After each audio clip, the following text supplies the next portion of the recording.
Good morning. Good morning. Good morning. Good morning. Very good morning.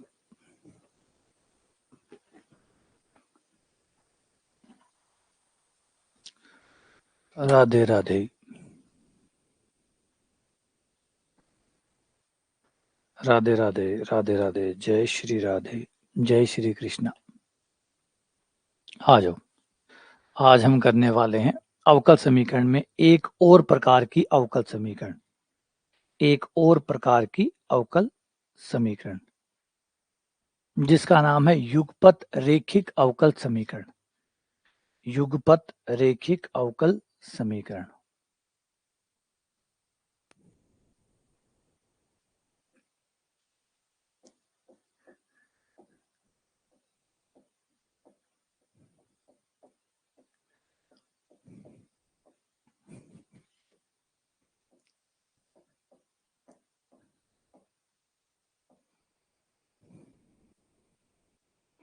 Simultaneous linear differential equation.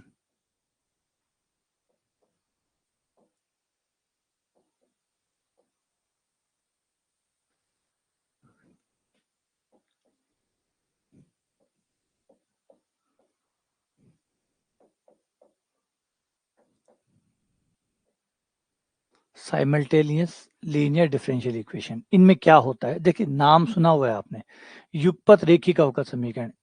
अगर यहाँ पे मैं अवकल समीकरण हटा दूं और केवल समीकरण शब्द का यूज करूं तो युगपत रेखिक समीकरण, ये आप लोगों ने 10th में पढ़ी हुई है. युगपत रेखिक समीकरण, सिर्फ अगर हम इतना ही नाम ले, अवकल को एक बार हटा दें और युगपत रेखिक समीकरण की बात करें,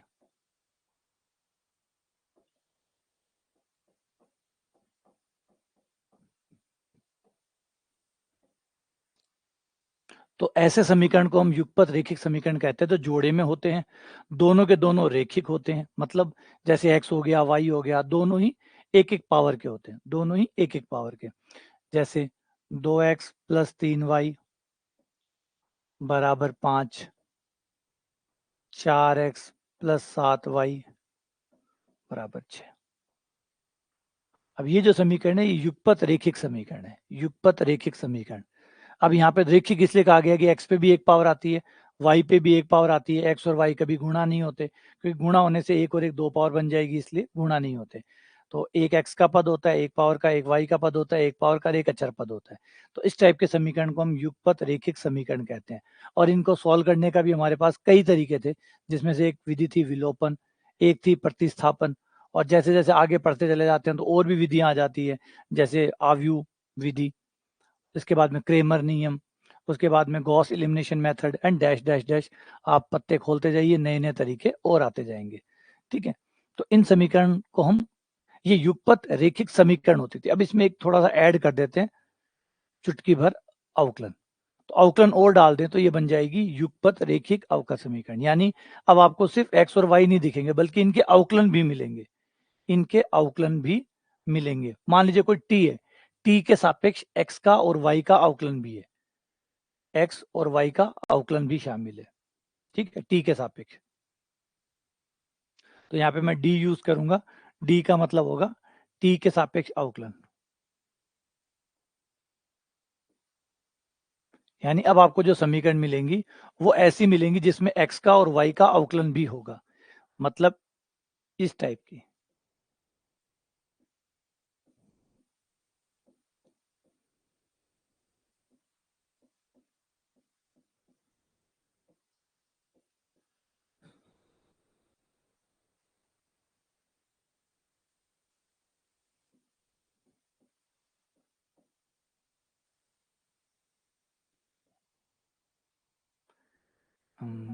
ठीक है.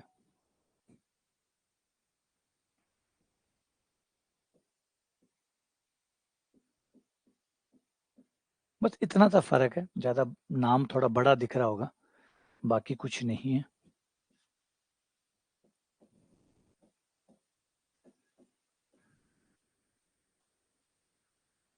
ठीक है, या टी के फलन भी हो सकते हैं ये. ये कोई नहीं है, नियतांक ही हो, मैं इनको टी का फलन लिख देता हूँ, ज्यादा ठीक है। अब ऐसे तो सवाल इस टाइप का हो जाएगा, मतलब बस इतना सा अंतर है कि पहले आपका जो एक्स वाई होते थे उनके आगे गुणांक होते थे,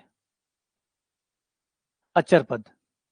अब अचर पद होने के बजाय इनके अवकलन भी हो सकते हैं, क्योंकि अवकल समीकरण तो अवकलन से बनेगी, तो आपको अवकलन भी मिलेंगे। यानी आपको x का t के साथ कोई ना कोई अवकलन मिलेगा, y का t के सापेक्ष अवकलन मिलेगा, x का t के साथ अवकलन, y का t के साथ अवकलन। इस प्रकार से आपको t के साथ अवकलन भी मिलेंगे।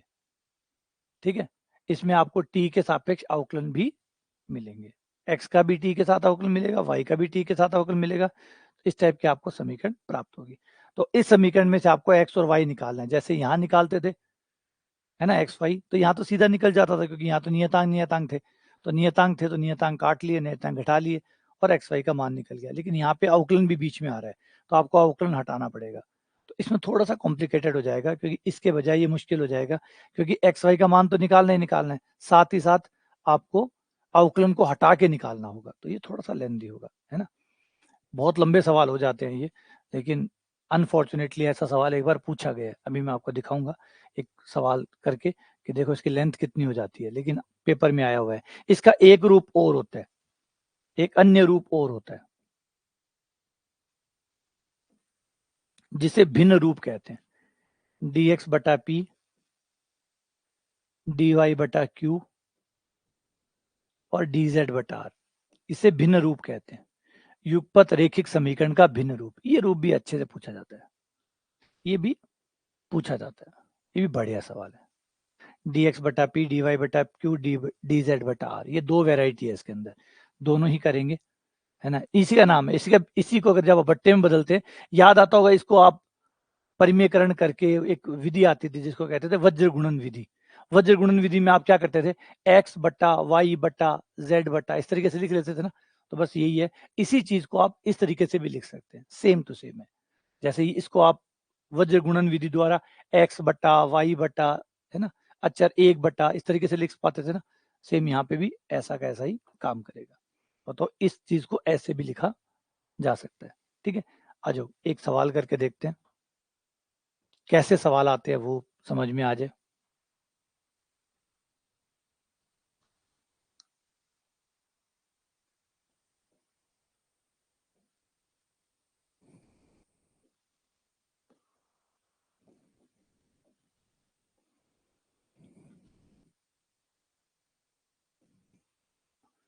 डी एक्स बटा D T -7x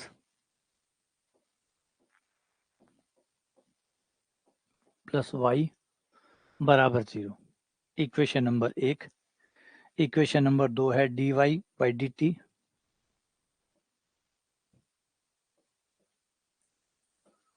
D Y by D T -2x -5y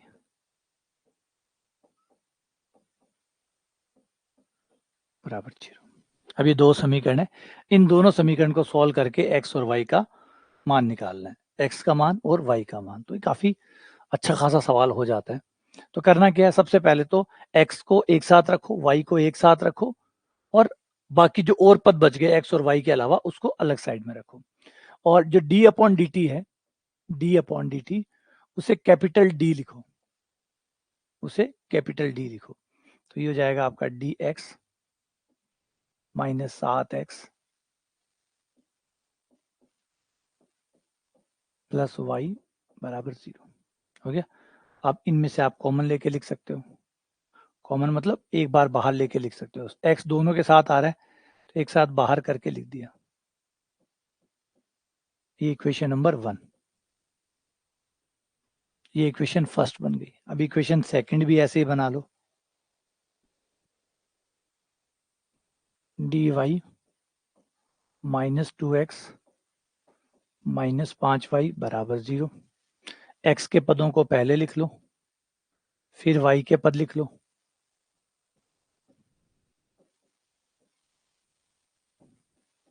minus से गुणा कर दो,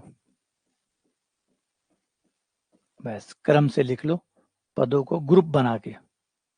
ये इक्वेशन नंबर 2 बन गई। इक्वेशन 1 और इक्वेशन 2। इस तरीके से आप 2 इक्वेशंस तैयार कर लेंगे। 2 दी होगी, 2 बन जाएगी कि 2 इसलिए देगा कि x और y 2 है, तो 2 का मान निकालने के लिए आपको 2 समीकरण तो देगा ही देगा। तो इस तरीके से आप अब यहाँ पे आराम से इसमें फर्क समझा जा सकता है कि जो युगपत रेखिक समीकरण होते हैं जो हमने 10th में पढ़ी है और जो आज पढ़ रहे हैं, दोनों में क्या अंतर है। लास्ट टाइम पे जो इक्वेशन हुआ करते थे 10th वाली, उसमें आपको x और y के गुणांक अचर मिला करते थे। अचर मतलब 5, 7, 15, 11 ये मिला करते थे। इस बार आप देखोगे कि x के साथ उसका अवकलन भी है, x के साथ अवकलन भी है, y के साथ अवकलन भी है, यानी इस बार अवकलन भी शामिल है। इस बार खाली x और y शामिल नहीं है, x और y के अवकलन भी शामिल है। तो इस वजह से अब युगपत रेखिक समीकरण अब बन गई युगपत रेखिक अवकल समीकरण, क्योंकि अवकलन के आ जाने से एक सामान्य समीकरण क्या बन जाती है, अवकल समीकरण। तो ये बन गई अब अवकल समीकरण। अब x y का मान निकाला, थोड़ा सा टेढ़ा होगा क्योंकि अब अवकलन को भी हटाना होगा। ठीक है, मोटा मोटा हमारा तरीका वही रहेगा जो हमने 10th में काम में लिया था, गुणांक बराबर करके घटाकर सॉल्व करने वाला, गुणांक बराबर करके घटा के सॉल्व करने वाला। जैसे अगर मैं d-5 से संक्रिया करवा दूं d-5 से, तो इसके भी आगे d-5 आ जाएगा, इससे आगे d-5 है ही है, वो दोनों कट जाएंगे। तो d-5 से संक्रिया, मैं गुणा नहीं बोल रहा हूँ, रिपीट कर रहा हूँ, है ना, गुणा नहीं बोल रहा हूँ, संक्रिया बोल रहा हूँ। 5 5 के साथ होगा तो गुणा हो जाएगी, और d के साथ आएगा तो अवकलन बढ़ जाएगा, अवकलन बढ़ जाएगा, क्योंकि जब d के साथ आता है, डी के साथ आता है तो हम उसे डी स्क्वायर लिखते हैं, लेकिन डी स्क्वायर का मतलब स्क्वायर करना नहीं होता। डी स्क्वायर का मतलब है 2 बार अवकलन करना। डी स्क्वायर का मतलब स्क्वायर नहीं है, ये रिपीट हमने शुरू में भी पढ़ा हुआ है कि डी से प्रतीक चिन्ह है, वो किसका है, एक्स के सापेक्ष अवकलन का। यहाँ पे अवकलन टी के सापेक्ष है तो ये टी के साथ है, तो डी संक्रिया डी जब होगा तो डी स्क्वायर होगा, जिसका मतलब होगा कि 2 बार अवकलन। ठीक है ना, तो d-5 से संक्रिया कराने पर, इसको जब मैं d-5 से संक्रिया कराऊंगा तो d-5 d-7 x plus d-5, इधर 0 है तो 0। ठीक है, उसको नीचे ले लो। समीकरण नंबर 1 ये होगी। समीकरण नंबर 2 है 2x माइनस d-5y बराबर 0।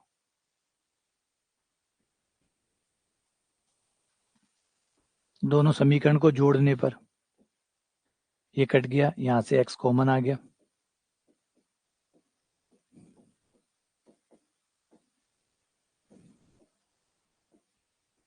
x एक साथ बाहर ले लिया, उधर 0। ये बन गई अचर गुणांकों वाली अवकल समीकरण। ब्रैकेट्स खोल दो, डी स्क्वायर माइनस 12d, 5 सत्ते 35, 35 में से 2 गया 33,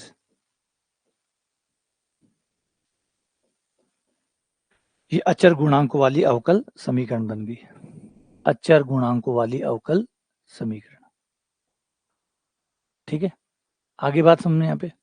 अचर गुणांकों वाली बन गई तो सॉल्व कर लो। गुणनखंड होंगे नहीं तो सीधे धराचार्य लगा दो, इसके सहायक समीकरण बना लो।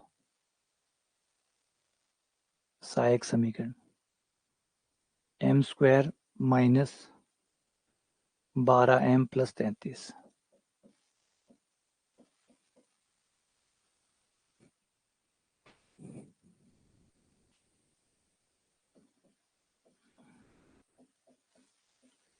B square minus 4ac।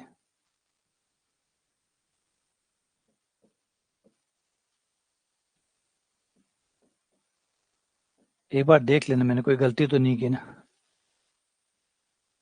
35 plus 2 है क्या, अच्छा अच्छा जोड़ रहा हूँ तो ठीक है, 35 और 2 37 हो गया।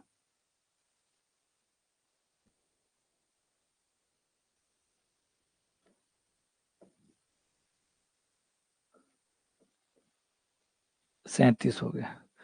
गुणनखंड वाले नंबर दे देते, 37 नंबर दिया, 37 क्या होगा,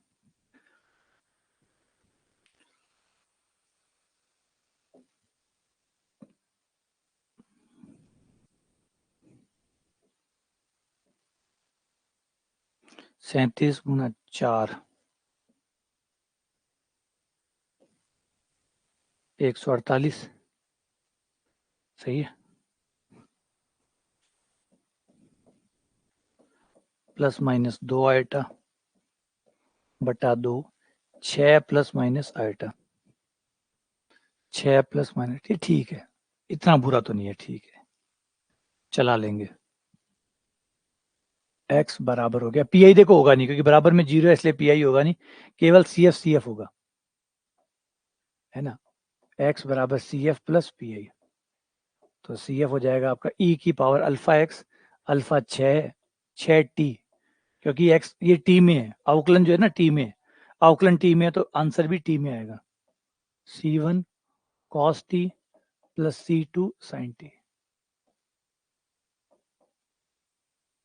पी आई 0 हो गया, तो ये x का मान आ गया, ये x का मान आ गया। अब हमें x का मान रखकर y का मान निकालना। अब ये लंबे क्यों हो जाते हैं, लंबे इसलिए हो जाते हैं कि यहाँ तो अचर गुणांक वाली तो बनेगी, नॉर्मली अचर गुणांक वाली बनेगी, क्योंकि अचर गुणांक वाली ना बनी तो ये तो महाभारत हो जाएगी हमारे लिए, अचर गुणांक वाली ना बनी तो ये तो महाभारत हो जाएगी, फिर अचर गुणांक वाली नहीं हुई तो फिर वो द्वितीय कोटि की बनेगी, और द्वितीय कोटि की बनेगी तो वो सी एफ वाला आर, पी आई वाला आर, पर सामान्य वाला आर, वो फिर भयंकर हो जाएगा। तो ऐसा नहीं देगा, अचर गुणांक वाला ही देगा, और नहीं देता है तो फिर छोड़ना ही समझदारी है, क्योंकि इतना टाइम में, क्योंकि ये ऑलरेडी जो अचर गुणांकों वाला है तो भी ये समय अच्छा खासा खा रहा है, तो ये हो गया।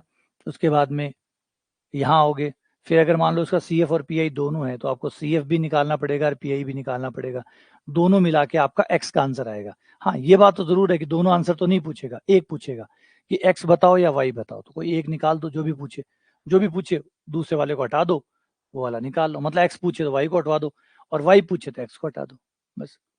अब यहाँ में ये तो हम सवाल कर रहे हैं हमारे हिसाब से, तो इसमें हमें क्या करना, आ गया हमारा एक्स आ गया, अब हमें वाई निकालना है। वापस सवाल में चलो, वापस सवाल के पास चलो कि भैया मान ले ले और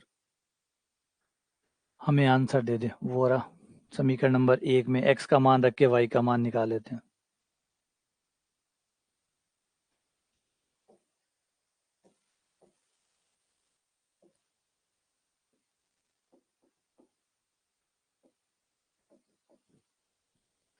समीकरण 1 हमारी है d minus 7x plus Y,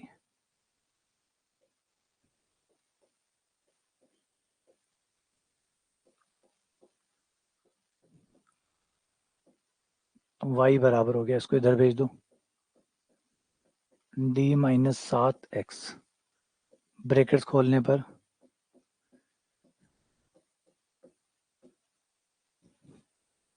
x का जो भी मान आया वो यहाँ रख दो,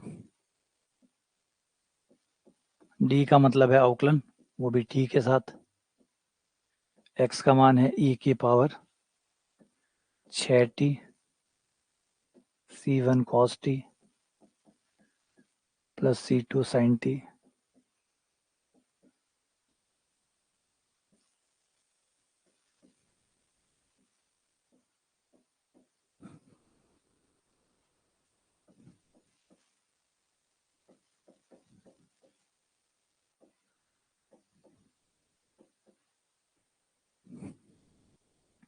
यहाँ गुणा के नियम से अवकलन होगा, पहले e के पावर 6t का कर दें, 6 आगे e की पावर 6t, बाकी ब्रैकेट को छोड़ दिया,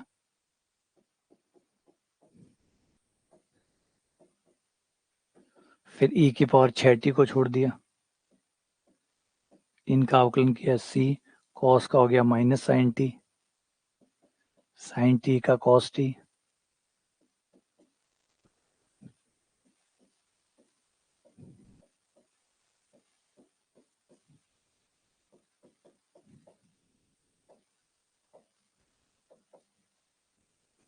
e की पावर 6t कॉमन ले लो, सब में से कॉमन आ रहा है, c1 के पदों को एक साथ कर लो, या c1 ही cos के पदों को एक साथ कर लो, जहां जहां cos आ रहा है उनको एक साथ कर लो, साइन वालों को एक साथ कर लो, cos यहाँ आ रहा है, cos यहाँ आ रहा है, cos यहाँ आ रहा है, जो cos वाले पद हैं उनको एक साथ कर लो, तो देखो माइनस का 6c1 आएगा, माइनस का 6c1 और प्लस का 7c1, 6 में से 7 गए, प्लस का 1c1 आ गया, और दूसरा था कॉस वाला, ये रहा माइनस c2 और बाहर आ गया cos t, प्लस साइन वाले का हिसाब करूं, साइन कहाँ पे है, साइन एक ये रहा, एक ये रहा और एक ये रहा, क्या जाएगा -6c2 साइन टी -6 और ये 7, तो ये c2 हो गया और c1 ये रहा माइनस माइनस प्लस,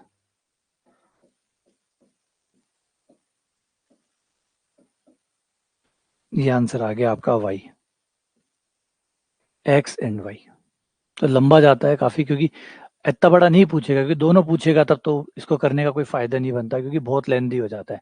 लेकिन अगर एक पूछता है कि खाली x निकालो या खाली y निकालो, तो फिर इतना लंबा नहीं रहता, कि फिर तो एक छोटा सा पार्ट है, हाँ, फिर तो इतना लंबा नहीं रहता, क्योंकि फिर आपको एक निकालना है, आपने सिर्फ जिसको हटाना है, x निकालना है तो y को हटा दो, y निकालना है तो x को हटा दो, जैसे विलोपन करते हैं वैसे विलोपन करो और फिर अपना CF निकाल लो, या PI भी आता है साथ में तो PI निकाल लो, अचर गुणांकों वाली बन जाएगी। एक्चुअली ये है ही नहीं, अचर गुणांकों वाली है, बस थोड़ा सा एक हिस्सा बीच में वो और ऐड हो गया कि x को हटा के y निकालना या y को हटा के x निकालना। क्लियर है? आगे बात समझ में, ये बात समझ में आ गई?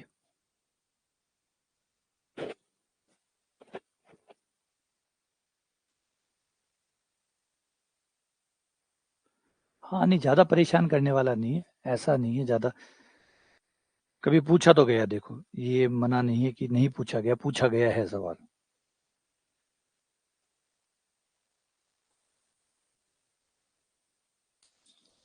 और कई बार क्या होता है कि कई बार ऐसा भी डर होता है कि अपन टॉपिक को छोड़ देते हैं, मान लो हमें लगा कि ये टॉपिक लंबा है, लेंदी है, और उसमें से क्या होता है कई बार इतना घटिया स्तर का सवाल पूछा जाता है कि अपन सरप्राइज हो जाते हैं कि यार काश इसको थोड़ा सा पढ़ के चले जाते तो ठीक रहता।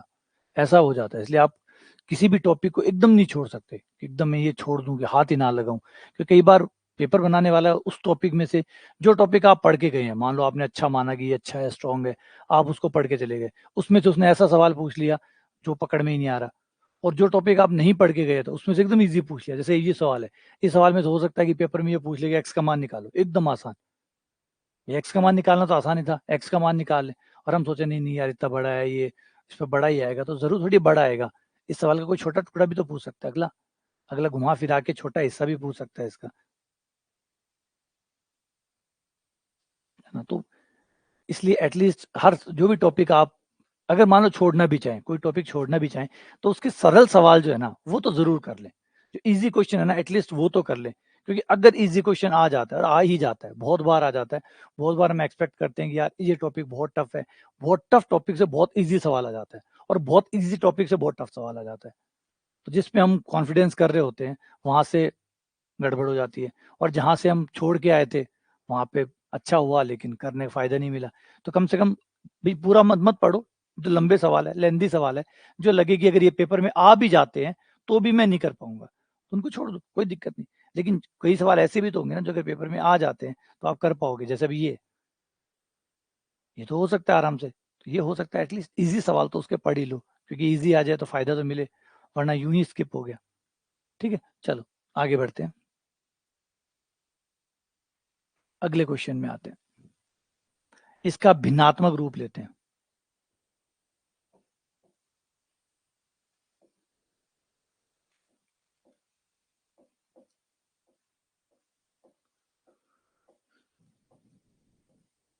भिन्न रूप, भिन्न रूप है मतलब इसी सवाल को आप बट्टे में लिख के चेंज, या तो बट्टे में दिया होगा आपको क्या लिखना, दिया हुआ ही होगा dx बटा p dy बटा q, वज्र गुणा करके अगला आपको सॉल्व करके भिन्न के रूप में सवाल देगा और कहेगा अब सॉल्व करो। z की जगह z भी हो सकता है, t भी हो सकता है, t भी हो सकता है, जैसे अभी क्वेश्चन था उसमें तीन चीजें थी, x y और t, x और y तो आश्रित थे, t स्वतंत्र था, क्योंकि t अवकलन कर रहा था, तो जो अवकलन कर रहा है वो स्वतंत्र होता है, और बाकी जो अवकलन करवा रहे हैं वो आश्रित होते हैं, तो x और y आश्रित थे, t स्वतंत्र था, तो यहाँ पे भी तीन चीजें हो सकती है, dx dy dt, या z भी हो सकता है, कोई बात नहीं, dx dy और dz मान लेते हैं। उसके नीचे कुछ फलन होंगे p q r।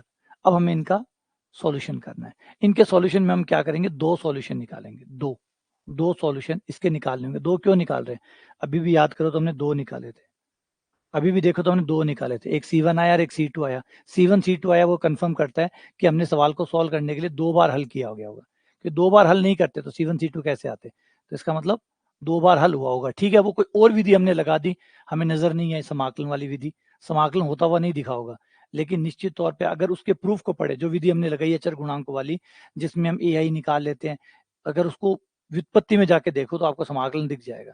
अब समाकलन को पैक कर दिया गया ताकि वो दिखे नहीं कि समाकलन है, जबकि ऑब्वियसली बात है, अगर अवकल समीकरण है और हल हो रही है तो कहीं ना कहीं समाकलन जरूर हुआ होगा। ठीक है, वो नहीं दिख रहा वो अलग बात है, लेकिन समाकलन जरूर रहा होगा। तो C1 C2 आए ऐसे थोड़ी आ सकते थे, तो C1 C2 आए तो कहीं ना कहीं समाकलन।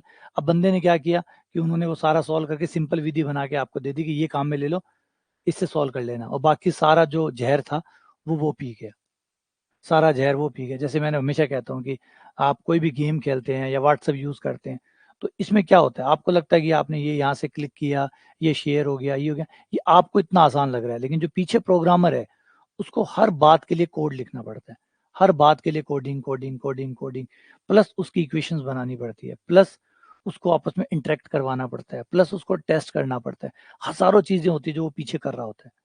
आपके एक छोटे से क्लिक के लिए भी उसे हजारों लाइंस लिखनी पड़ती है, और उस कोड को रन करना पड़ता है, वो स्टेबल कोड बनाना पड़ता है, बहुत फास्ट कोड बनाना पड़ता है, तो बहुत कुछ कर रहा होता है, लेकिन हमें वो कुछ भी दिखाई नहीं देता। या यूं समझिए कि जहर तो सारा वो प्रोग्रामर पी गए, वो जो कोडर होते हैं, वो जो प्रोग्रामर होते हैं, वो जो सॉफ्टवेयर इंजीनियर होते हैं, वो जो पीछे टीम होती है, वो सारा जहर पी जाती है। हमें तो सिर्फ एक UI का इंटरफेस देती है जो कि बहुत ईजी होता है, क्लिक करना, टिक करना, क्लिक करना, टिक करना। पीछे वो लोग दिन रात मेहनत कर रहे होते हैं, दिन रात उस चीजों को बना रहे होते हैं। ठीक है ना?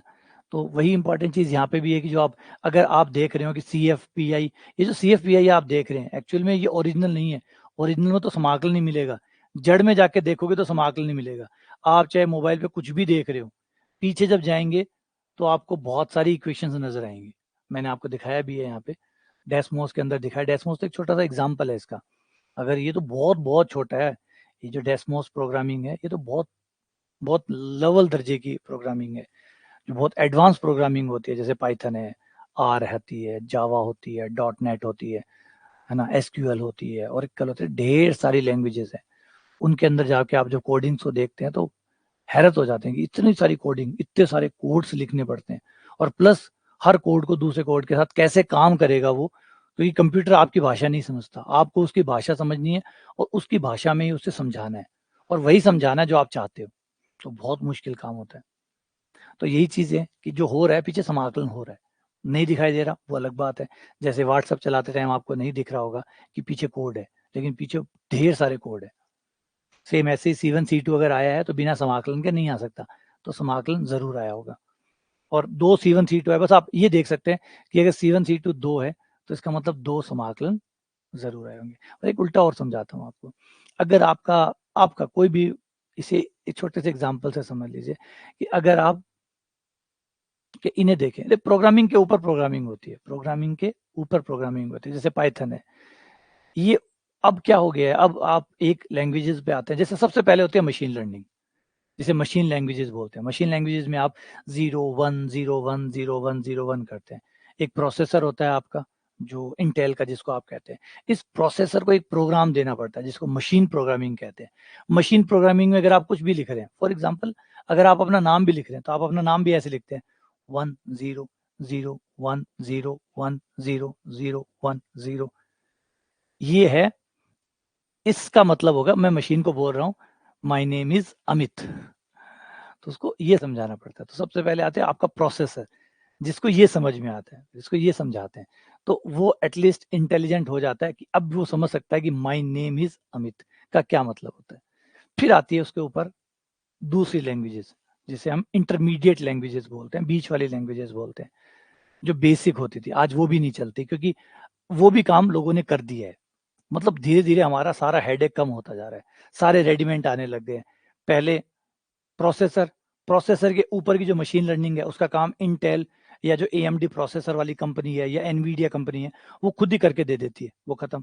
उसके ऊपर वाली जो इंटरमीडिएट लैंग्वेजेस होती है, जो मशीन लर्निंग से थोड़ा सा ऊपर होती है आयर, वो भी प्रोसेसर वाले ही करके दे देते हैं। फिर उसके ऊपर आती है हमारी C C++, ये जो इनके बारे में बात करते हैं बेसिक लैंग्वेजेस, ये आती है, पाइथन वाइथन आती है, हम यहाँ पे काम करें। अब इसके ऊपर भी हमें बना के देते हैं, जैसे डेस्मोस है, डेस्मोस इनके ऊपर है, डेस्मोस इनके ऊपर है, यानी हम डेस्मोस पे काम कर रहे हैं, डेस्मोस अपने आप को पाइथन में चेंज, आप जो भी लिखेंगे उसको पाइथन में चेंज करेगा, पाइथन उसको इंटरमीडिएट लैंग्वेज में चेंज करेगा, इंटरमीडिएट उसे मशीन लैंग्वेज में चेंज करेगी, मशीन उसको मशीन को पकड़ाएगी। इस तरीके से वो पूरा प्रोसेस हो रहा होता है। ये बीच की लेयर हमारे लिए गायब कर दी जाती है, क्योंकि हमें एकदम कंफर्ट महसूस हो, एकदम कंफर्ट, है ना।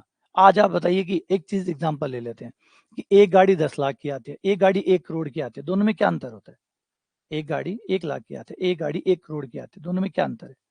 या कोई गाड़ी 2 करोड़ की आ रही है, उसमें क्या अंतर है? 4 टायर उसमें भी है, 4 टायर उसमें भी है, इंजन उसमें भी है, इंजन उसमें भी है, सीट उसमें भी है, सीट उसमें भी है। बड़ा डिफरेंस आप जब देखेंगे तो आपको पता लगेगा, इट्स टोटल अबाउट कंफर्ट, सिर्फ कंफर्ट, कंफर्ट के पैसे। जब आप मर्सिडीज में बैठते हैं तो आपको एक अलग कंफर्ट नजर आता है, जो आपको टाटा नैनो के अंदर नहीं मिलेगा। वो आपको 5 लाख की गाड़ी दे रहे हैं तो 5 लाख का कंफर्ट देगा, वो गाड़ी आपको एक जगह से दूसरी जगह पहुंचा देगी, लेकिन वो जो कंफर्ट की बात है उसके पैसे। तो ये जो कंफर्ट है ये प्रोवाइड करवाना पड़ता है, फिर वो जो बंदा यूज कर रहा है वो आपको सारे कंफर्ट देता है। जब वो 2 करोड़ की गाड़ी देता है तो उसमें बहुत सारे वो कंफर्ट देता है, आप दूर तक देख सकते हैं, आपकी पार्किंग जो है वो ऑटोमेटिक हो रही है, आपके जो बैग्स है, एयर बैग्स है वो बहुत है, आपकी जो सीट है वो खुद हवा फेंक रही है, सामने से हवा नहीं, सीट से हवा निकल रही है, ताकि आपको पीछे भी पसीना ना आए। तो वो टोटल कंफर्ट है जो 1 करोड़ में आपको दिया जा रहा है। तो सेम वही बात होती है कि प्रोग्रामर का काम होता है आपको ज्यादा से ज्यादा कंफर्ट देना, इतना कंफर्ट देना कि आपको एहसास ही ना हो कि आप किसी मशीन में बैठे हैं क्या, आपको लगे कि आप घर पे बैठे हैं आराम से किसी चेयर के ऊपर, है ना। तो ये इंपॉर्टेंट होता है। तो रिपीट करूं, चलो वापस आते हैं। तो समझिएगा बात को, भूल मत जाइएगा, वास्तविकता मत भूल जाइएगा कहीं आप इतने कंफर्ट में आ जाएं और वास्तविकता भूल जाएं। वास्तविकता अभी भी वो उतनी ही कड़वी है कि आपके हिस्से का जहर कोई ना कोई जरूर पी रहा है, और पीस ले रहा है। यहाँ कोई शिव जी नहीं बैठे, पीस ले रहा है कि वो उसके बदले हम उसे पैसा भी दे रहे हैं, इसके बदले वो पैसा भी ले रहा है। कोई पॉकेट का धंधा नहीं है, फ्री का धंधा कुछ भी नहीं है। अगर वो जहर पी रहा है आपके हिस्से का, तो निश्चित तौर पर वो आपसे पैसे भी बहुत उसी अमाउंट में ले रहा है। डीएक्स बटा, हाँ, अगर मर्सिडीज सोचो 1 करोड़ की दे रहा है, इतना कंफर्ट दे रहा है, तो बेचारा हमसे कुछ नहीं ले रहा, तो हमसे उस अनुपात में या उससे ज्यादा ही पैसे वो ले रहा है। डीएक्स बटा पी, डी वाई बटा क्यू, डी जेड बटा आर। तो यहाँ पे हमें 2 आंसर निकालने होंगे, 2 आंसर, क्योंकि 2 आंसर निकालेंगे तो एक सी देगा C1 और एक C2, 2 आंसर देगा। अब कुछ पाबंदियां हैं, पाबंदियां क्या है कि डीएक्स जो है वो सिर्फ और सिर्फ समाकलन करेगा एक्स का, डी वाई समाकलन करेगा सिर्फ वाई का, और डी जेड समाकलन करेगा सिर्फ जेड का। तो हमें 2 आंसर निकालने हैं, हमें 2 आंसर निकालने हैं बैक टू बैक, और दोनों ही आंसर में शर्त यही रहेगी कि x अपने अलावा किसी और का समाकलन नहीं करेगा, y अपने अलावा किसी और का समाकलन नहीं करेगा, z अपने अलावा किसी और का समाकलन नहीं करेगा। ये इनकी शर्तें, ठीक है ना। बस इस शर्त को मानते हुए फिर आप समाकलन करिए। और कैसे कर सकते हैं? थोड़ा अनुपातों का फायदा मिल जाएगा। अब ये अनुपात में है तो अनुपातों में कई गुण होते हैं, अनुपातों में कई गुण होते हैं, युगांतर अनुपात, अंतरानुपात, ये वो। आप अनुपातों वाले जो गुण है, जो अनुपातों में होते हैं, ए बटा बी बराबर सी बटा डी, अनुपातों वाले जो गुण है वो आप यहाँ पे यूज कर सकते हैं। ठीक है। एक इसका क्वेश्चन पूछा जाता है कि इसका ज्यामितीय अर्थ क्या है।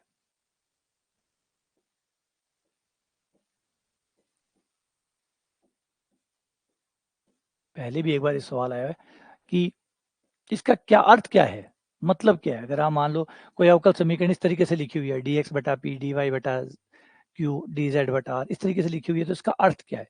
तो इसका अर्थ ये है कि इसको जब आप सॉल्व करोगे, जब आप इसको सॉल्व करोगे तो आपको 2 फंक्शन मिलेंगे, दो, 2 कर्व मिलेंगे, वक्र मिलेंगे, है ना।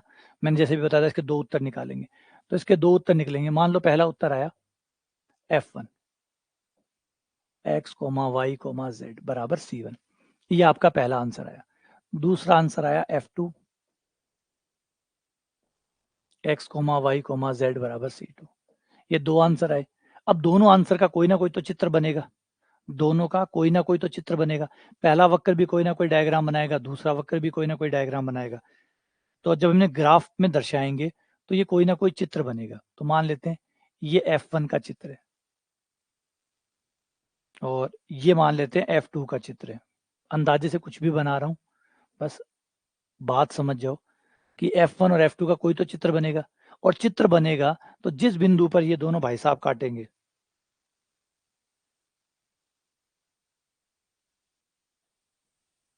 उस बिंदु पे जो दिक् अनुपात होंगे, दिक् अनुपात मतलब दिशा बताने वाले,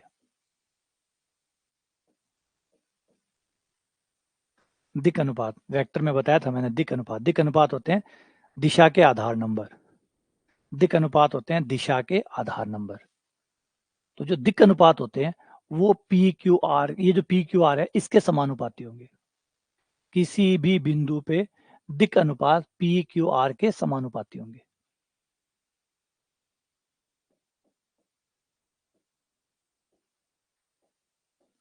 दिक् अनुपात P, Q, R होंगे।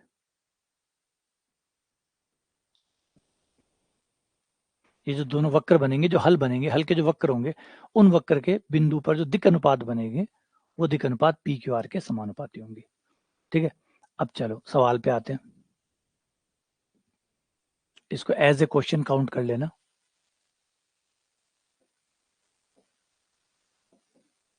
ताकि याद रहे आपको, वरना तो थ्योरी में चला जाएगा। क्वेश्चन नंबर डाल देता हूँ, ज्यामितीय अर्थ। ज्यामितीय अर्थ क्लास है आज, बिल्कुल है, लेकिन एक्चुअली क्या है कि आज सुबह लाइट नहीं गई हुई है, आज सुबह लाइट कटौती नहीं थी, तो फिर लाइट कटौती नहीं है इसका मतलब हो सकता है कि अगली बार मतलब 8 बजे या 9 बजे पावर कट हो जाए। तो इस वजह से मैंने सोचा कि ठीक है, ये क्लास अब नहीं हुई है तो ठीक है, ये क्लास ले लेते हैं। अगर वो पावर कट नहीं होता है, शायद आज क्या पता कल मौसम बारिश वारिश हुई हुई है हमारे आसपास में, यहाँ तो नहीं हुई लेकिन आसपास का जो एरिया है वहाँ पे बारिश हुई है कल रात को, कई जगह तो ओले भी पड़े हैं, कई जगह ओले भी पड़े हैं, तो मौसम ठंडा है, तो शायद पावर कट में कुछ कमी आ जाए। तो पावर कट नहीं करते हैं वो तो क्लास आपको शेड्यूल कर दूंगा, और पावर कट करते हैं तो क्लास शिफ्ट करके फिर 3 बजे वाली करनी पड़ेगी, है ना। और प्लीज़ इसको ऐसे मत लीजिएगा मैं आपको परेशान करना चाहता हूँ। अब ये पावर कट है सो है, उसका क्या करें, उसके साथ एडजस्ट करना पड़ता है, वो पावर कट है उसके साथ एडजस्ट करना पड़ता है, तो वो उसकी दिक्कत है। अगर पावर कट नहीं होता है, लाइट रहती है, तो उसी समय क्लास हो जाएगी, और अगर जाती है तो फिर बाद में कर दूंगा।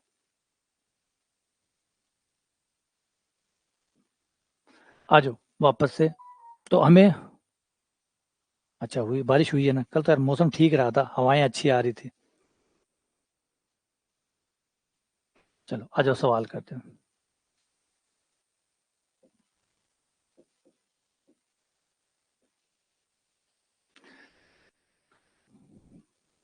हमारे इन्ने का नहीं, बारिश को नहीं हुई, बीकानेर में बारिश कम होती है।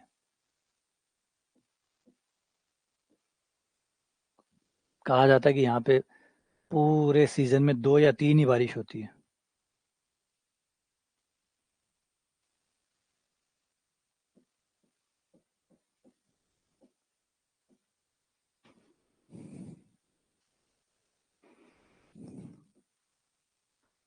हाँ, कल आस-पास के एरिया में काफ़ी बारिश हुई थी। कई जगह सुनने में आया कि भई काफ़ी बारिश हुई है।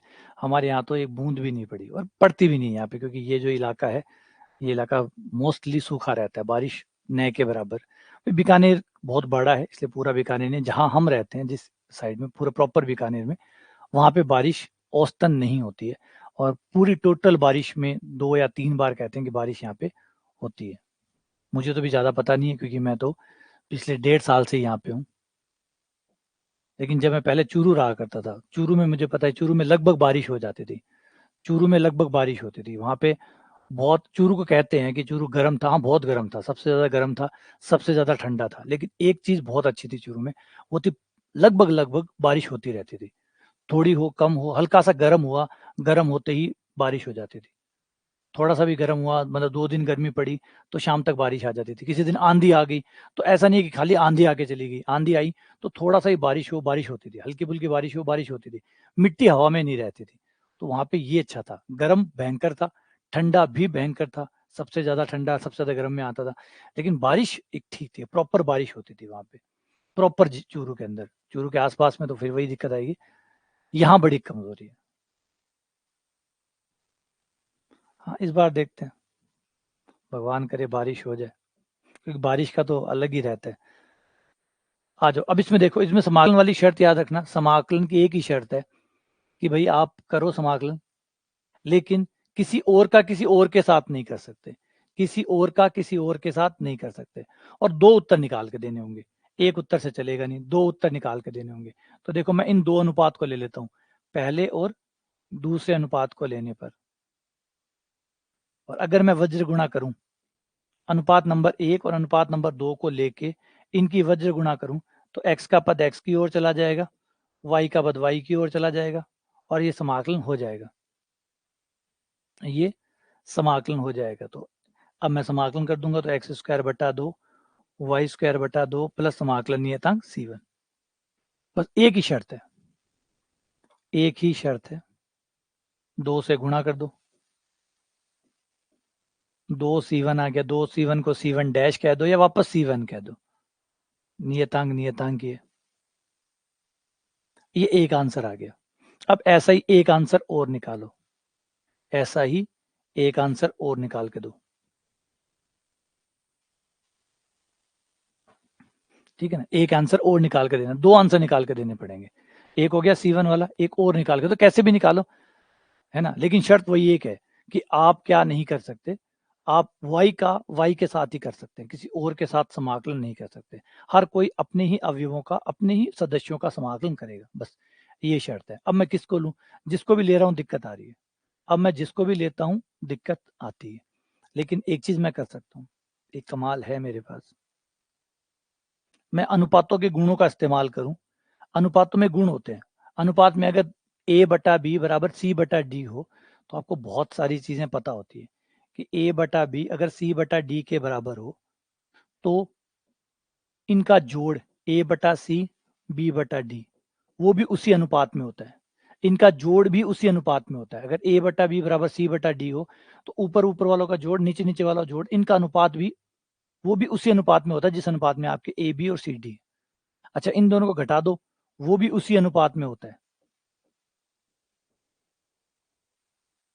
ये भी नहीं, अगर आप किसी से गुणा करके जोड़ते हो तो भी ये उसी अनुपात में होगा। जैसे मैंने इसको K1 से गुणा कर दिया, इसको K2 से गुणा कर दिया,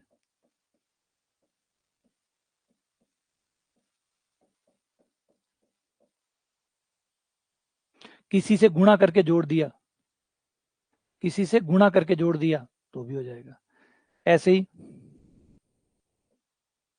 ठीक है। तो ये कुछ नियम बस एक बार इतने रख लो कि भाई अनुपात है, अनुपातों का फायदा तो मिलेगा ही ना, चीजें अनुपात में है तो गणित ही है, चाहे कोई भी चीज कहीं भी आ जाए, अनुपात आए तो अनुपात के नियम अनुपातों पे लगते हैं, तो वो यहाँ पे भी काम करेंगे। तो ये अनुपात के नियम काम में ले सकते हैं। दो बार इसलिए कर रहे हैं क्योंकि हमें दो आंसर चाहिए, एक C1 और एक C2। और C1 C2 दो क्यों चाहिए, क्योंकि ये दो अवकल समीकरण है। अगर आप ध्यान से देखें, ये दो अवकल समीकरण है, एक है x की और एक है y की। मान लेते हैं यहाँ पे स्वतंत्र चर x है, अगर हम ये मान के चले कि यहाँ पे स्वतंत्र चर x है और मैं पूरे समीकरण को dx से गुणा कर दूं, तो ये बन जाएगा dy बाई डी एक्स, ये बन जाएगा dz बटा dx, dx यहाँ से कट जाएगा, तो dy by D x dz बटा dx। तो dy बाई dx है तो एक इसका आएगा नियतांक C1, एक dz बटा dx है, एक इसका नियतांक आएगा C2। तो C1 C2 इस तरीके से दो आएंगे,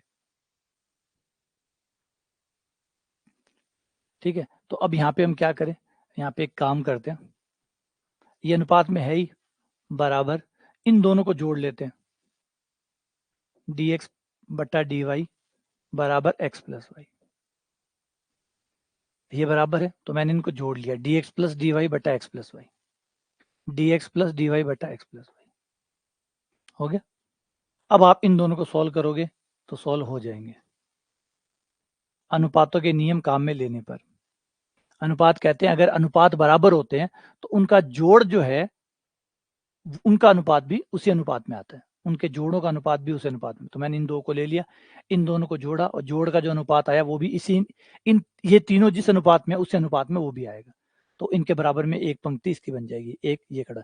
घटा भी सकता हूँ, घटा भी सकता हूँ, जोड़ भी सकता हूँ, किसी संख्या से गुणा करके भी जोड़ घटा सकता हूँ, क्योंकि अनुपात समान बना रहते हैं। अब मैं अगर इन्हें सॉल्व करूं, जो कि अभी हो जाएंगे,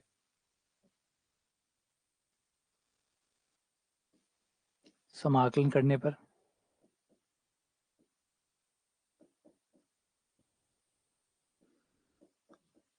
यहाँ पे मुझे बस x प्लस वाई को कुछ मानना है, को v मान लिया, dx प्लस dy बराबर dv।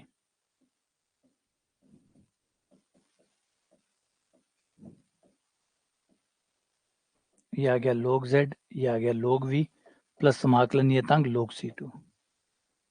ये z बटा v आ गया,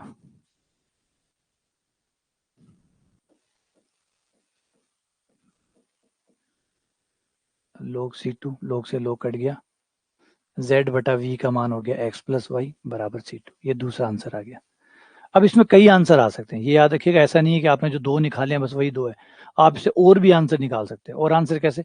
जैसे अगर मान लो मैंने जोड़ के लिया, अगर मैं इनको घटा के करता तो एक आंसर और आ जाता, अगर मैं इन्हें घटा लेता तो एक आंसर और भी आ सकता था। ऐसे भी हो सकता था कि मैं तीनों को जोड़ लेता, तीनों को जोड़ लेता तो एक आंसर और आ जाता, तीनों को जोड़ लेता तो एक आंसर और आ जाता। तो कई आंसर आ सकते हैं इसके अंदर। कई बार तो दो ही मिलने मुश्किल हो जाते हैं, दो ही नहीं मिल रहे, और कई बार होता है कि भीड़ की भीड़ ही आंसर में आती है। कई आंसर आते हैं, ये वाले भी निकाल लो, चाहे ये दो निकाल लो, चाहे ये दो निकाल लो, तो आपको निकालने कोई भी दो है। और कई बार तो ऑप्शन को देख के निकालने होते हैं, ऑप्शन कौन से उत्तर दे रहा है, ऑप्शन जो दो उत्तर दे रहा होता है उसके आस जो बनता है वो दो उत्तर आपको बनाने होते हैं। जैसे इस केस में कई उत्तर बन सकते हैं, एक तो अभी मैंने ये बना के दिखा दिया, एक ये हो सकता है कि आप तीनों को जोड़ लो, तीनों को जोड़ लोगे तो D X plus D Y plus D Z बटा X plus Y plus Z हो जाएगा, और फिर उसको वी मान के किसी के साथ लेके सॉल्व कर, जेड के साथ लेके सॉल्व कर लो। घटा के भी आप बना सकते थे, तो कई उत्तर बन जाएंगे। अच्छा, कौन सा उत्तर रखना होगा? जो ऑप्शन बताएगा, ऑप्शन के हिसाब से अपना वो उत्तर सेट करना होगा। ठीक है ना? जैसे एग्जांपल एक और ले लो,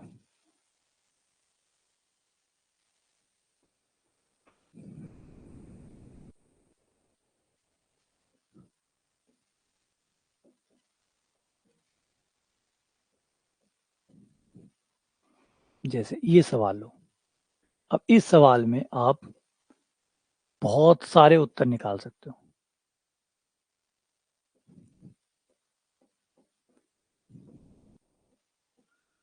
इसके बहुत सारे उत्तर निकल सकते हैं, जितने चाहो उतने सारे, पांच सात, पांच सात, हाँ, बहुत सारे उत्तर इसमें बन सकते हैं। जैसे बना के दिखाता हूँ, देखो। पहला तो हो गया, मैं अनुपात एक को और दो को लेके निकाल लूं,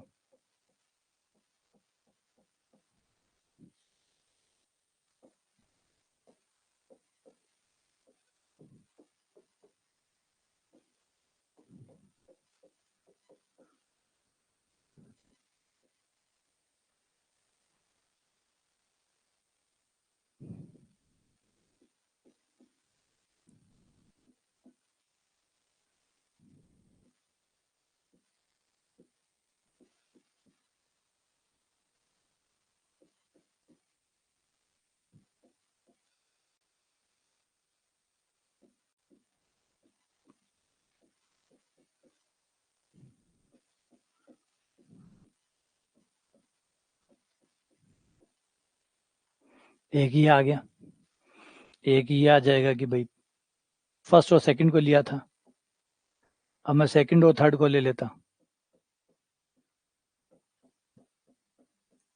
सेकंड और थर्ड को लूंगा तो y बटा जेड बराबर c2 आ जाएगा। फर्स्ट और थर्ड को लेता हूं तो ये आ जाएगा x बटा जेड बराबर c3। है ना? अब सोचो C3 कहाँ से आ गया? C3 नहीं आया, आप दो भी दो उत्तर रखोगे, उसका एक में C1 रह जाएगा और एक में C2 रह जाएगा। C3 नहीं हो तो बना के दिखा रहा हूँ मैं आपको, पूरी लिस्ट बना रहा हूँ उसमें, इसलिए मैं नए नए नाम दे रहा हूँ, C1 C2 C3। नाम सिर्फ दो ही रखेंगे, दो आप दो आंसर आप रखोगे, बस उसका एक का C1 और एक का C2। ठीक है? अच्छा, तीन आगे, अब और देखो, और भी निकाल सकते हैं।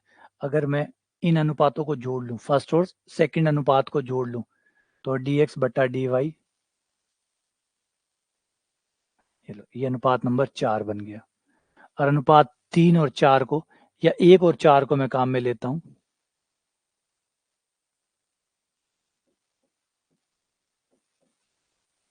1 व 4 से, अगर 1 व 4 से को काम में लेता हूं तो ये हो जाएगा x बटा x प्लस वाई बराबर C4। ठीक है? अनुपात 2 और 4, 2 और 4 को लूंगा तो y बटा x प्लस वाई C5 3 और 4,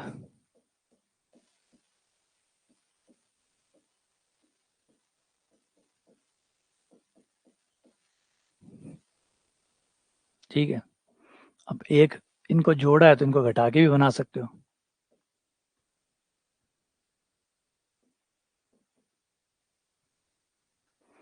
ये x माइनस वाई आ गया। ये एक अनुपात और बना लिया, 5वां।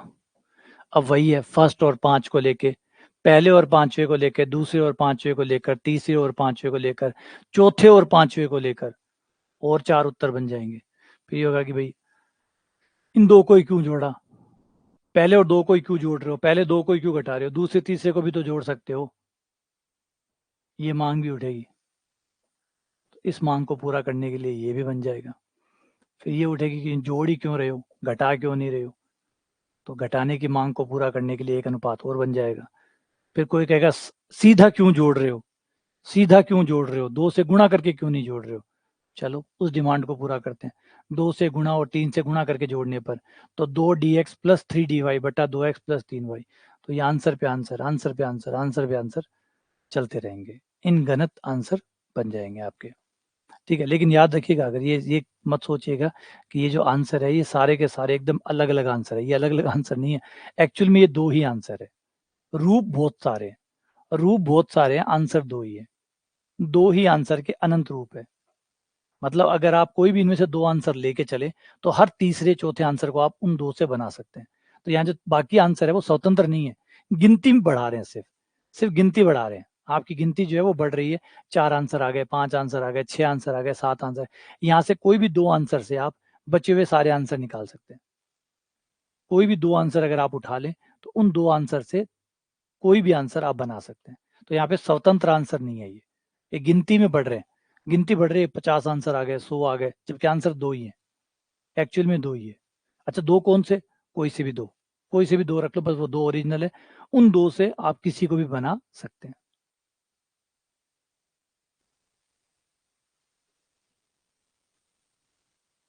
ठीक है,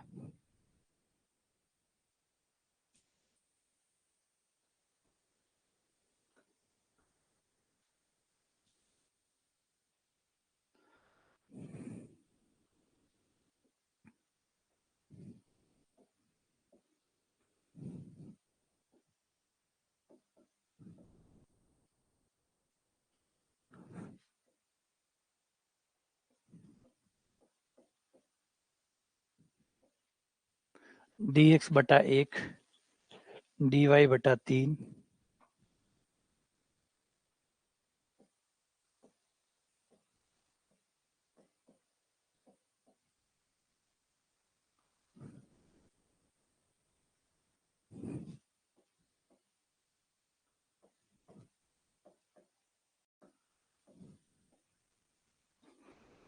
5z plus 10y minus 3x। ठीक है, ये हो गया।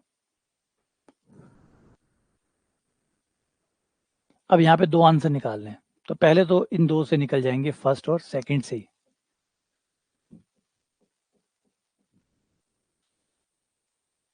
अनुपात 1 व 2,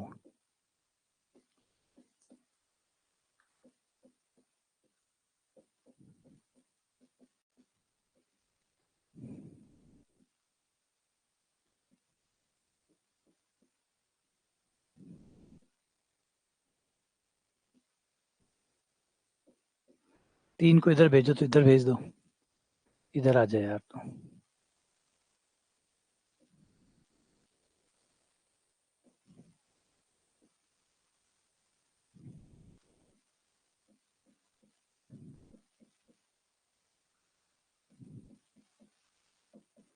ये एक आंसर तो आ गया।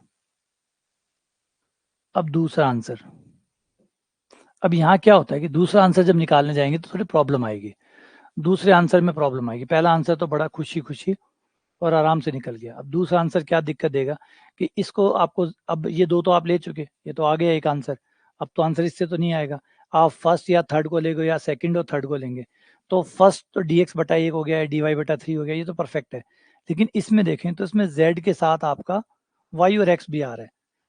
z के साथ z आ रहा है, कोई दिक्कत नहीं है, लेकिन z के साथ y और x आ रहा है, ये दिक्कत देगा। तो इस दिक्कत को खत्म करने के लिए कई बार आपका जो एक सॉल्यूशन आया हुआ है उस सॉल्यूशन को आप यूज कर सकते हैं दूसरा सॉल्यूशन निकालने के तौर पे। कैसे?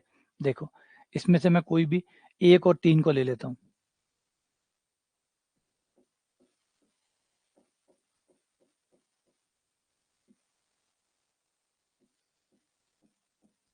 एक और 3 को लेने पर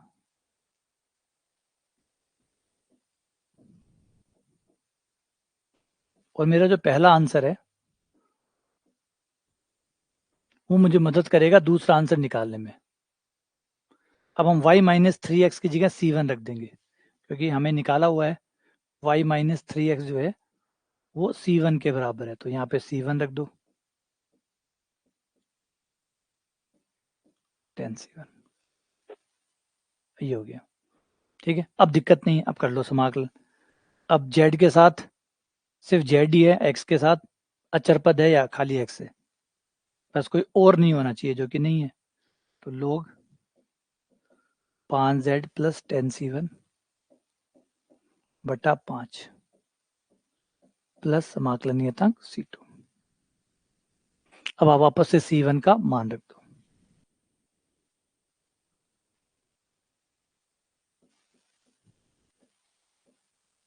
तो इस तरीके से आपका पहला आंसर मदद कर सकता है दूसरा आंसर निकालने में। और बाद में जैसे ही काम हो जाए उसका मान वापस लौटा दो, उसका मान वापस लौटा दो। तो एक टाइप के सवाल ऐसे भी होते हैं। एक तो होते हैं ऐसे जिसमें आप अनुपातों का फायदा उठा के, जो अनुपात होते हैं उनका फायदा, जैसे फर्स्ट टाइम वाला था। कई सवाल ऐसे होते हैं जो परेशान ही नहीं करते, जैसे इससे लास्ट वाला सवाल किया, इसने तो बिल्कुल ही परेशान नहीं किया, सीधा सीधा बस कोई भी दो ले लो, समाकलन हो रहा था। यहाँ पे ऐसा हुआ कि पहला आंसर निकल गया, पहला आंसर बड़ा राजी राजी निकल गया, दूसरे आंसर में हमने पहले आंसर का उपयोग करके दूसरा आंसर निकाल लिया। तो ऐसे भी कर सकते हैं। इसके बाद एक और करते हैं।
जैसे ये सवाल है,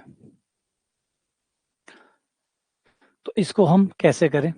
तो इसको, ये तो बहुत इजीली है, कई तरीके हैं इसको करने के। अब इन सवालों में कई बार तो ऐसा होता है कि खाता इतना अच्छे से खुलता है कि एक बार, दो बार, तीन बार आप कई तरीके से इसको सॉल्व कर सकते हैं। और कई बार ऐसा होता है कि खाता खुलने में बड़ी दिक्कत आती है कि भाई पहला आंसर ही नहीं मिल रहा, पहला आंसर ही नहीं मिल रहा। और कई बार थोक के भाव आंसर मिलता है, जैसे अभी इस क्वेश्चन को देखो, इसमें आपको थोक के भाव आंसर मिल जाएंगे। कैसे?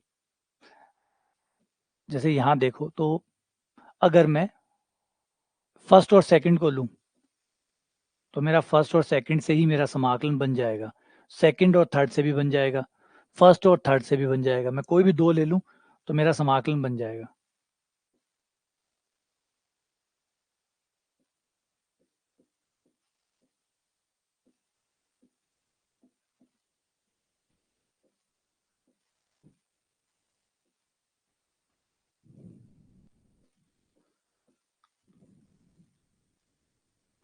अब यहाँ से आपका z से z कट जाएगा,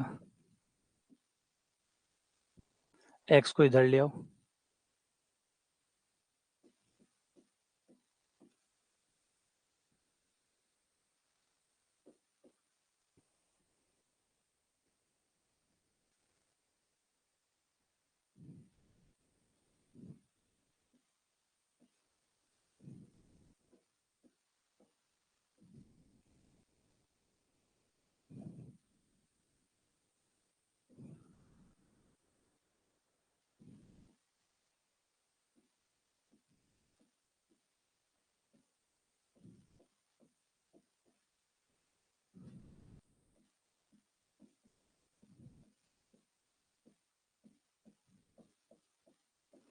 ये लो, ये आंसर आ गया। अगर आप यहाँ पे सेकंड और थर्ड को लेते हो तो भी आंसर आ जाएगा, फर्स्ट और थर्ड को लेते हो तो भी आंसर आ जाएगा।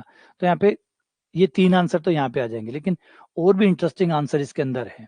अगर मैं ये करूं, अगर मैं ये करूं, कमाल ये करूं कि ये जो वाई जेड है, पूरे इस समीकरण को मैं वाई जेड से गुणा कर दूं, इसको मैं जेड एक्स से गुणा कर दूं, इसको मैं एक्स वाई से गुणा कर दूं, फिर जोड़ दूं अनुपात नंबर 1 को वाई जेड से गुणा, अनुपात नंबर 2 को जेड एक्स से गुणा,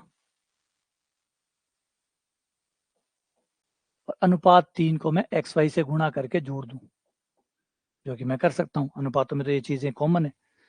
तो एक्स वाई जेड से गुणा करके अगर मैं जोड़ दूं तो मेरा हो जाएगा ए वाई जेड, और वाई जेड कट ही जाएगा, तो ये मेरा बन जाएगा ए डी एक्स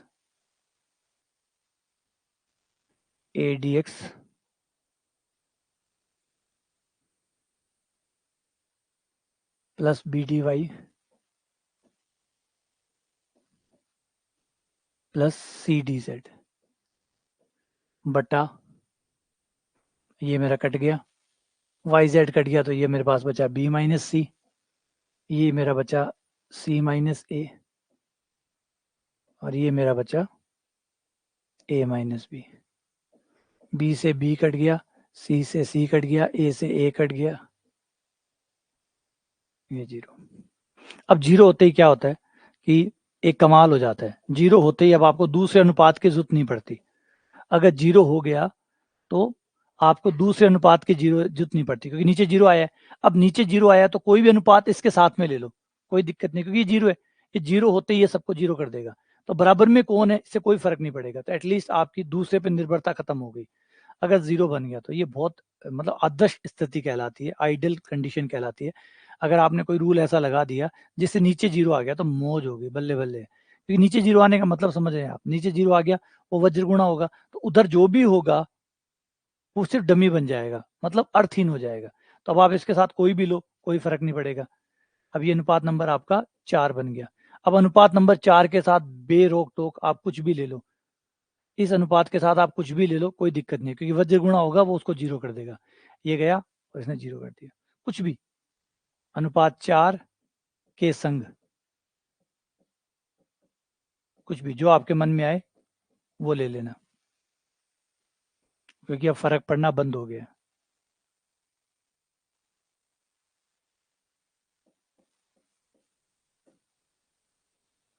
बराबर में आप कुछ तो लोगे, इन चारों में से जो भी लेना चाहो ले लो, और क्योंकि ये इधर जाएगा और धमाका करेगा, बात खत्म। इसलिए जब जीरो आता है,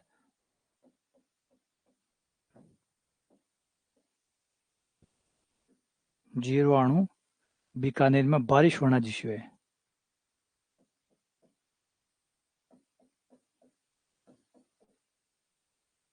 ये लो, ये आंसर परफेक्ट। तो हम इसलिए जीरो ढूंढते रहते हैं, काश जीरो बन जाए, क्योंकि जीरो अगर बन गया हाँ तो मजा आ जाएगा। ठीक है ना। और ये जो जीरो वाले आंसर होते हैं ना, ये ऑप्शंस में भी होते हैं, क्योंकि ऑप्शंस को भी जीरो पसंद है। जीरो किसे पसंद नहीं है ना। ये एक बड़ी अच्छी बात है, जीरो किसे पसंद नहीं है। जीरो मतलब हमारे जितने भी नंबर होते थे बचपन से ही, हम जीरो के प्रति तो पहले से ही बाइज्ड हैं। जीरो सबको पसंद है ना। जाने अनजाने में नंबर तो सारे एक जैसे ही हैं, जाने अनजाने में ही सही, लेकिन जीरो पता नहीं क्यों इतना पसंद है, जीरो सबको पसंद है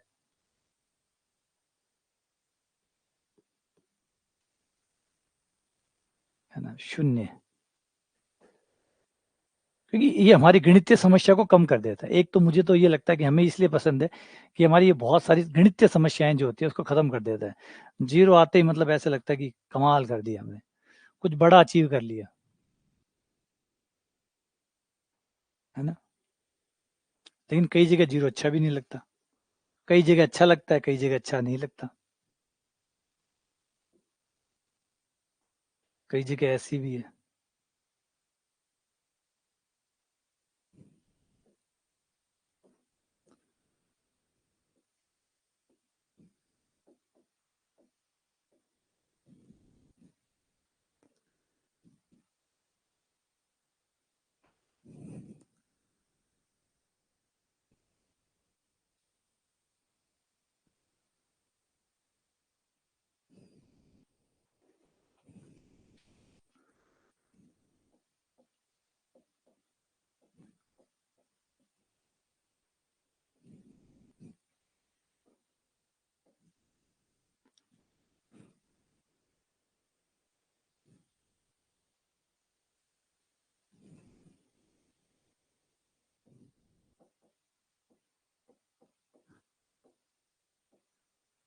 ऐसा ही एक सवाल देखो, ये रहा, ये भी बहुत अच्छा सवाल है, ये भी जीरो का सवाल है।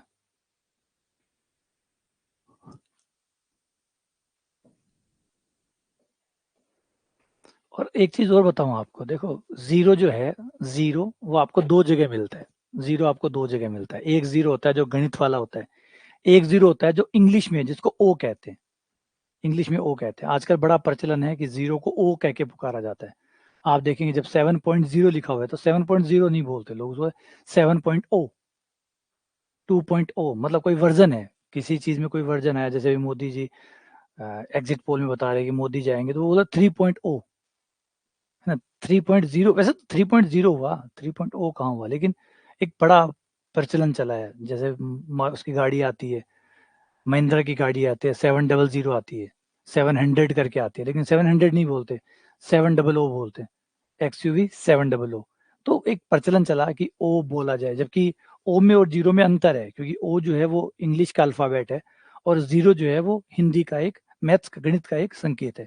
तो वो जीरो है और वो ओ है, और दोनों में रात दिन का अंतर है, क्योंकि वो अलग जगह बनाता है, उसका अलग महत्व है, इसका अपना अलग महत्व है। अगर दोनों के कंपेयर भी करें तो हमारा जीरो ज्यादा बेहतर है ना। जो ओ होता है वो गोल मटोल होता है, और हमारा जो जीरो होता है वो देखो ऐसे होता है, फ्लैट। मतलब हेल्थ कॉन्शियस भी है दोनों में, देखो रात दिन का अंतर है नहीं है। हमारा जीरो जो है वो हेल्थ कॉन्शियस भी है, हमारा जो जीरो है वो हेल्थ कॉन्शियस भी है। और इंग्लिश वाला जो ओ है वो हेल्थ कॉन्शियस नहीं है, बर्गर वर्गर पिज्जा वीजा खा के गोल मोल हो रहा है। तो ओ जो है, ओ की कहाँ कंपैरिजन, चलो उससे भी कंपेयर करके देखें, है ना, कि भाई चलो दोनों गोल है, दोनों गोल नहीं है। हमारा जीरो गोल नहीं होता, हमारा जीरो इस तरीके से होता है, एक परफेक्ट शेप में होता है, इलिप्टिकल होता है ना, इलिप्टिकल होता है, दीर्घवृत्ताकार होता है। और जो ओ होता है वो वर्ताकार होता है, जो इंग्लिश वाला ओ है वो वर्ताकार होता है, मतलब वो अपने शरीर का ध्यान नहीं रखता। हमारा जीरो स्लिम है ना। अगर आप हेल्थ वाइज भी देखें तो हमारा जीरो कहाँ बेटर, कहाँ यार ओ को आप जीरो से कंपेयर कर रहे हैं, ये कितना स्लिम है, और वहां ये कहाँ थुल थुल है। कोई देख के ही बता दे यार क्या कंपैरिजन है इसमें, लेकिन फिर भी क्या पता, चलते हैं, जी ओ करते रहते हैं।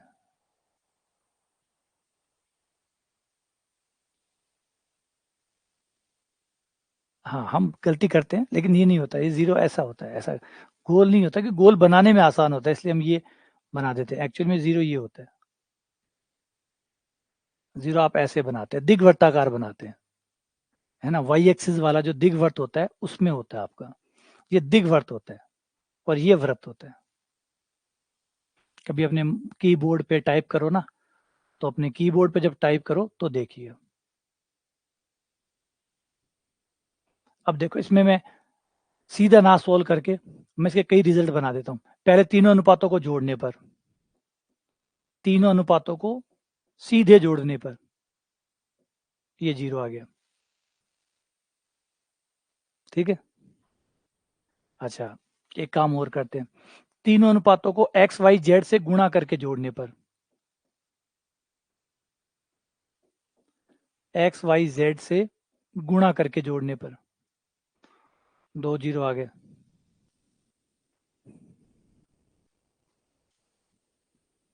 हाँ, टाइप आपके पास तो मोबाइल ही है, टाइप करके देख लो, जीरो टाइप करके देखो और वो टाइप करके देखो, दोनों को समझ में आ जाएगा। यही आ गया, दो बार जीरो आ गए, बात खत्म। दो बार जीरो आ गए, बात खत्म। अब बस दो उत्तर, अब इनको किसी की जरूरत नहीं है, जीरो आ गया ये अपने आप में उत्तर हो गए, इनको किसी की भी जरूरत नहीं है।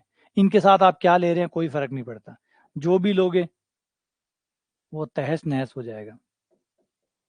और समाकलन करने पर x plus Y plus Z बराबर C1,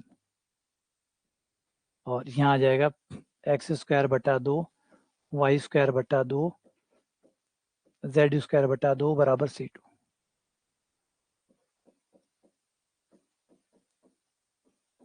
बराबर 2 C2 या C2 डैश।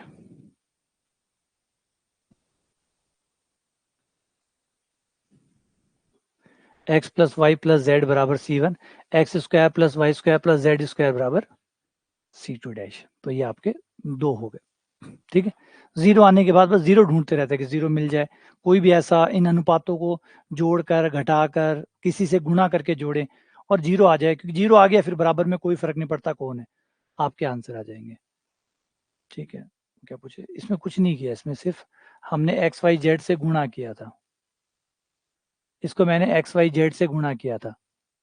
इसको मैंने अनुपात 1 को वाई जेड से गुणा किया, ये रहा। अनुपात 1 को वाई जेड से गुणा किया, अनुपात 2 को जेड एक्स से गुणा किया, अनुपात 3 को एक्स वाई से गुणा किया और तीनों को जोड़ दिया।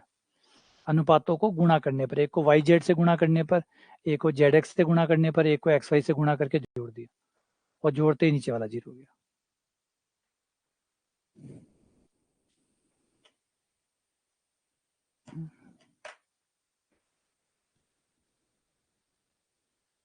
चलो, अगर आपको इसमें दिक्कत आ रही है तो एक काम कर लेते हैं। लो, गुणा करने से परेशानी आ रही है तो ये लो, मैं dx के साथ वाई जेड को रख लेता हूँ, p dy के साथ जेड एक्स को लिख लेता हूँ और ये लिख लेता हूँ एक्स वाई को इसके साथ लिख लेता हूँ और फिर जोड़ देता हूँ। ये लो,